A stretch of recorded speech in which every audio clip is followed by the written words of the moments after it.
आजकल इंक्विजिटिवनेस लोगों के लिए भेजामारी बन चुकी है। अक्सर मेरी मम्मी मेरे पास अपना फ़ोन लेकर आती है जब भी कुछ बेसिक टेक्निकल इशू हो जाता है उनके लिए, एक्चुअल में कुछ नहीं होता। और ये सिर्फ मेरी मम्मी नहीं है, इस एज के ऑलमोस्ट जितने भी अंकल आंटीज़ हैं उनके अंदर कुछ नया सीखने की, जानने की वो क्यूरियोसिटी ख़त्म हो चुकी है। और शायद सिर्फ अंकल और आंटीज़ ही नहीं, इस जनरेशन के जितने भी लोग हैं इंक्लूडिंग मी एंड यू, हमारे अंदर वो क्यूरियोसिटी, वो सीखने की जिज्ञासा बहुत कम हो चुकी है। जैसे मैंने इस वीडियो की स्टार्टिंग में एक वर्ड बोला था, इंक्विजिटिवनेस। कितने लोगों को इस वर्ड का मीनिंग पता होगा? Not even 1% of the audience. और बचे 99% लोगों में से कितने लोगों को ये वर्ड, एक न्यू वर्ड इंक्विजिटिवनेस, इसको सीखने का मन किया होगा? Again less than 1%। क्यूरियोसिटी ख़त्म हो चुकी है लोगों में आजकल। और क्यूरियोसिटी ही वो चीज़ है जिसकी वजह से ह्यूमैनिटी आज यहाँ तक पहुँची है।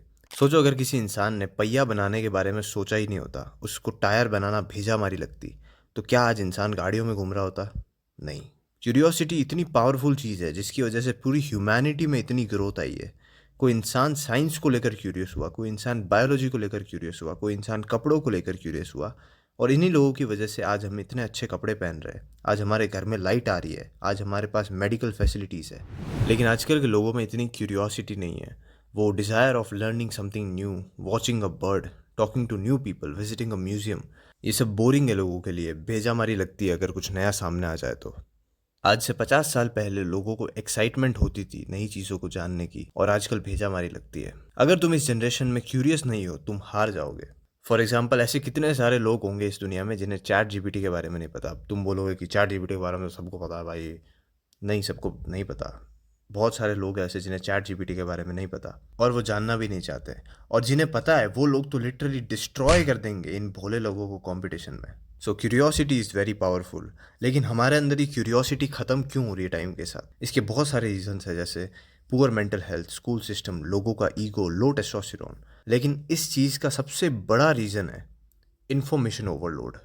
आज हमारे पास जितनी इन्फॉर्मेशन एक क्लिक में अवेलेबल है, उतनी पूरे इतिहास में किसी के पास नहीं थी।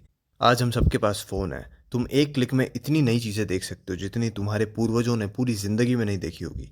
और ये एक बहुत बड़ी प्रॉब्लम है, क्योंकि जब हर स्प्लिट सेकंड में तुम्हारे सामने कुछ नया आ रहा है, जैसे वीडियोस, एनिमेशंस, फोटोज़, डेटा, हर स्प्लिट सेकंड में कुछ नया हो रहा है, तो अब तुम्हें इस चीज़ की आदत पड़ गई है। अब जब रियल लाइफ में तुम्हारे साथ कुछ नया होता है, फॉर एग्जाम्पल तुम्हें एक गिलहरी दिखती है, तो तुम्हें कुछ फ़र्क ही नहीं पड़ता। वो क्यूरियोसिटी कि मैं गिलहरी को देखूं कि वो क्या करती है, क्या खाती है, कैसे भागती है, वो क्यूरियोसिटी मर चुकी है।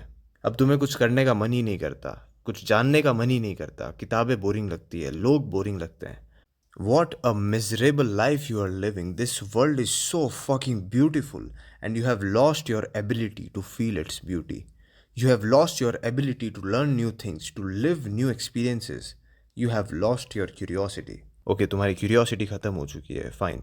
लेकिन अब क्या? अब मैं तुम्हें बताऊंगा how you can exactly fix your fucked up uninquisitive brain. अब ध्यान से सुनना। Stop consuming irrelevant content. जो वीडियो तुम्हारे काम की ही नहीं है, जिसे देखने से तुम्हारी ज़िंदगी में कुछ फ़र्क ही नहीं आएगा, वो वीडियो मत देखो। Entertainment videos, comedy videos, porn, anything which is not adding value in your life, don't watch it और रिड्यूस इट सिग्निफिकेंटली, चाहे वो मेरी ही वीडियोस क्यों ना हो। And start watching long form content. Irrelevant shorts, reels, ये सब देखना बंद करो। लॉन्ग फॉर्म कंटेंट देखो, क्योंकि यहाँ हर 15 सेकंड में वीडियो का टॉपिक चेंज नहीं हो रहा है। और अगर मैं तुम्हें सबसे पावरफुल एडवाइस दूँ तो तुम उन डिजिटल रेक्टेंगल से बाहर निकलो, घर से बाहर निकलो। जितने भी मज़े तुम्हें करने हैं फ़ोन से बाहर निकल के करो। जितना भी डोपामिन तुम्हें चाहिए वो घर से बाहर निकल के लो। अपने दोस्तों के साथ दुनिया को एक्सप्लोर करो। वीडियो गेम्स में प्रोग्रेस करना बंद करो, खुद की ज़िंदगी में प्रोग्रेस करो। Go outside and have fun outside. जैसे हमें पता है कि हमें क्लब नहीं जाना चाहिए, वहाँ पे डीजेनरेट लोग आते हैं, डीजेनरेसी होती है, दारू पीते हैं लोग। But it's better to go to a club than to watch porn in your digital rectangles. और एक और चीज़, हर छोटी से छोटी चीज़ों में इंटरेस्ट लेना स्टार्ट करो, चाहे वो एक पेड़ हो, कोई किताब हो, कोई बोरिंग कॉन्वर्सेशन हो। ऑब्जर्व करो उन चीज़ों को, तुम्हें कुछ ना कुछ इंटरेस्टिंग ज़रूर मिलेगा। इसी तरीके से हम क्यूरियोसिटी बिल्ड करते हैं। And remember, every single high value man that ever existed in this world had a curious brain. So why are you uninterested in everything?